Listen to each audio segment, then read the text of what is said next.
Well, at some point you're going to play in the game of basketball, you're going to play somebody with a lot of size. And if you're not sound and disciplined in every facet on defense, you can get exposed. Just because we're small doesn't mean we can't block out and be a good rebounding team. I think the way we play, our pace is very uncommon. And so it'll have people, it'll mitigate that size advantage.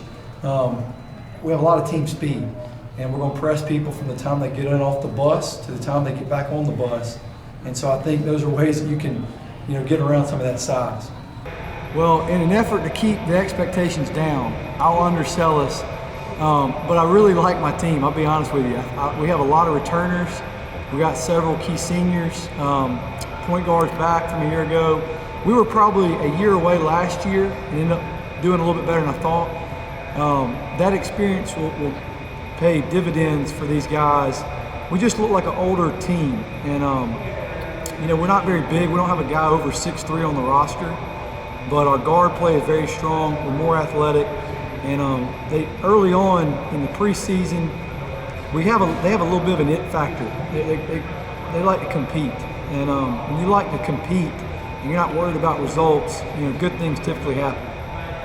All right, now you're in a different area. In my opinion, it's one of the toughest areas I've seen in a long time.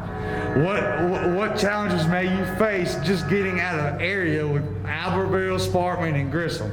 Man, you said it. It's one of the toughest areas in the state, 1 through 7A. You got Patrick Harding coming in, one of the best coaches. They've got 4 returners. Sparkman, obviously, always good under Coach Coggins. And then you got Grissom. Jack Doss, somebody I looked up to the time I got into coaching at age 20, and now I got to coach against him. His teams will be solid. He's got some good returners coming back. As tough as our area will be, I like my team.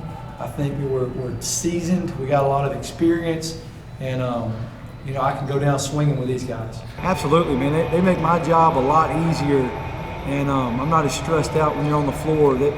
Luke's been a 3-year varsity player. By the end of his sophomore year, he was our leading scorer in 2 of the 4 playoff games we played in. Was an all-state player last year as a junior. I expect him to have another great senior season. Xavier Fuel is a do-it-all guy, and I got a special relationship with those 2 because they've been with me the longest. This is my 3rd year. They've been on part of our varsity since I've been here, and so if there's any 2 guys that know what the expectations are in our program, top to bottom, it's those 2 guys. All right, now talk about some of your players individually. What do you see out of them?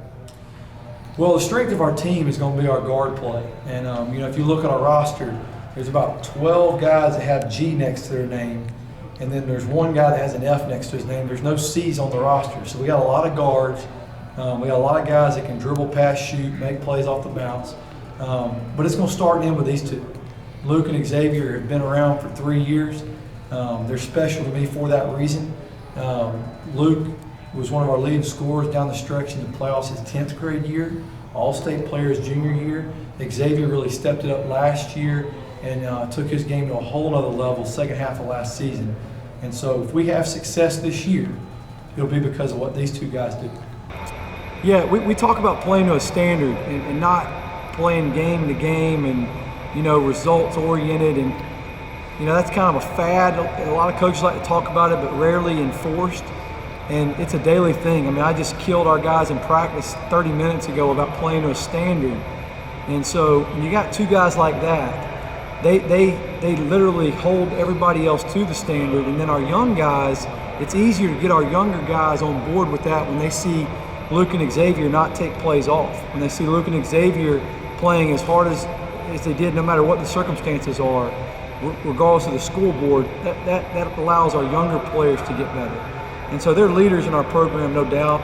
I'm going to sure as heck miss them. This year is a lot different, as you guys know, with COVID and everything.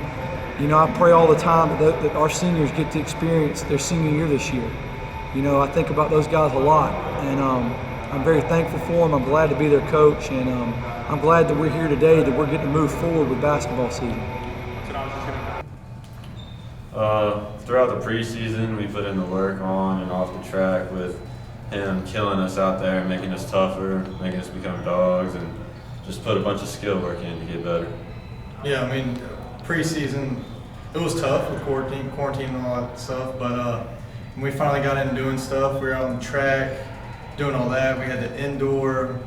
We had to wake up early just to come get like work in and all that stuff. And then, but that all leads up to like the season. And like what he always says, like that makes you fearless. You put all the work in the preseason just for the season to make you like fearless when you play. And